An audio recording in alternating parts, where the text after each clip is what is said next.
Subscribe for more content. Solar panel तो लगवा लिया, लेकिन वो सब्सिडी का पैसा आखिर वो कब तक आएगा? ये एक ऐसा सवाल है जो हर किसी के मन में घूमता है। तो चलिए आज इसी सवाल की तह तक जाते हैं और जानते हैं इसकी असली टाइमलाइन। आपने भी ये जरूर सुना होगा, सर 15 दिन में सब्सिडी आ जाएगी। ये मार्केट का सबसे बड़ा और शायद सबसे झूठा वादा है। सच तो इससे बिल्कुल अलग है। तो सवाल ये है कि अगर 15 दिन में नहीं तो फिर असल में कितना समय लगता है? तो आइए इस 15 दिन वाले मिथक को तोड़ते हैं और एक एक करके बिल्कुल स्टेप बाय स्टेप इसकी असली कहानी को समझते हैं, ताकि सब्सिडी को लेकर जो भी कंफ्यूजन है ना, वो हमेशा के लिए दूर हो जाए। अच्छा, सबसे पहले तो ये समझना जरूरी है कि सब्सिडी का पैसा एक साथ नहीं आता। ये 2 हिस्सों में मिलता है। जो पहला हिस्सा है वो आता है सेंट्रल गवर्नमेंट से। तो शुरुआत इसी से करते हैं, ठीक है?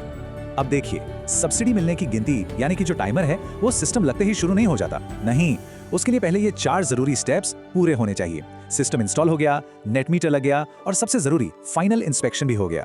जब ये सब फाइनल हो जाता है तब असली इंतजार शुरू होता है। तो जिस दिन आपका फाइनल इंस्पेक्शन पूरा हो गया, उसके बाद अगर सब कुछ आराम से चला, मतलब नॉर्मल केस में, तो 1 से 2 महीने में पैसा आ जाना चाहिए। लेकिन हमेशा सब कुछ नॉर्मल नहीं होता है ना, कभी कभी थोड़ी देरी हो जाती है और ये टाइम 2 से 3 महीने तक भी खिंच सकता है। इसलिए ये जानकारी पहले से होना बहुत जरूरी है। तो मन में सवाल उठता है कि भाई देरी होती क्यों है? देखिए, इसकी वजह आमतौर पर कोई बड़ी प्रॉब्लम नहीं होती। छोटे मोटे एडमिनिस्ट्रेटिव काम होते हैं, जैसे बैंक, आधार या पैन लिंकिंग में कोई छोटा सा इश्यू आ गया, या फिर जब बहुत ज्यादा लोग एक साथ अप्लाई करते हैं ना, तो इंस्पेक्शन डिपार्टमेंट में बैकलॉग हो जाता है। तो घबराने वाली कोई बात नहीं। और यहाँ आती है सबसे जरूरी और दिल को तसल्ली देने वाली बात। सेंट्रल सब्सिडी लेट हो सकती है, लेकिन रुकती नहीं है। पैसा आएगा जरूर, बस थोड़ा सब्र रखना पड़ता है। ओके, तो ये तो थी सेंट्रल सब्सिडी की कहानी। अब आगे बढ़ते हैं और बात करते हैं दूसरी पेमेंट की, जो मिलती है स्टेट गवर्नमेंट से। और हाँ, यहाँ पर मामला थोड़ा अलग है। इसके लिए सब्र थोड़ा ज्यादा लगेगा। स्टेट सब्सिडी के लिए नॉर्मल वेटिंग पीरियड है 3 से 6 महीने। सुना आपने? 3 से 6। सेंट्रल वाली से काफी ज्यादा। और रुकिए, कुछ डिले वाले केसेस में तो ये 6 महीने से भी आगे निकल जाता है। इसलिए कहते हैं इसकी हकीकत को समझना बहुत बहुत जरूरी है। आखिर स्टेट सब्सिडी इतनी स्लो क्यों है? देखिए, इसका कनेक्शन सीधा सरकारी फंड रिलीज सिस्टम से है। सब कुछ स्टेट के बजट, फाइनेंशियल ईयर और फाइलों के आगे बढ़ने पर डिपेंड करता है। और एक बात और, इसका प्रोसेस शुरू ही तब होता है जब सेंट्रल वाली सब्सिडी आ जाती है। और एक बात बिल्कुल साफ कर लेते हैं, इस देरी के लिए ना तो इंस्टॉलेशन कंपनी जिम्मेदार है और ना ही कस्टमर। ये पूरी तरह से एक सरकारी प्रोसेस है, उसके फंड रिलीज साइकिल का हिस्सा है। तो इसमें टेंशन लेने वाली कोई बात नहीं। तो चलिए, अब तक जो भी हमने समझा है उसको एक साथ रखते हैं, ताकि पूरी पिक्चर एकदम क्लियर हो जाए।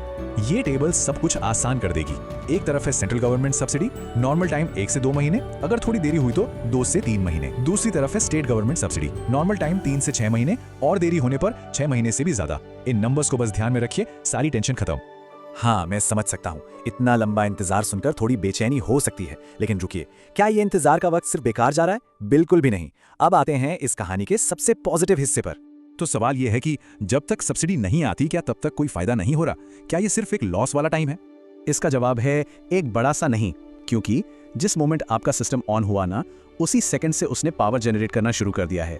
और इसका सीधा साधा मतलब क्या है? इसका मतलब यह है कि आपका बिजली का बिल पहले दिन से ही कम आने लगा है। सब्सिडी का इंतजार अपनी जगह, बिल की बचत अपनी जगह।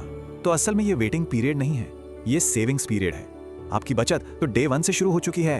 तो आखिर में इन सब बातों का निचोड़ क्या है? वो एक लाइन क्या है जो सबको हमेशा याद रखनी चाहिए? और वो लाइन है, सब्सिडी लेट हो सकती है लेकिन गलत नहीं होती। इसका मतलब है कि प्रोसेस धीमा हो सकता है, कागजी कार्रवाई में समय लग सकता है, लेकिन पैसा आएगा जरूर। बस सब्र ही इसकी चाबी है। और देखिए, जब ये असली टाइमलाइन पहले से पता हो, तो भविष्य में होने वाला टेंशन, बार बार फोन करके पूछना, इंस्टॉलर से बहस करना, ये सब कुछ खत्म हो जाता है। क्योंकि सही जानकारी ही असली सुकून देती है।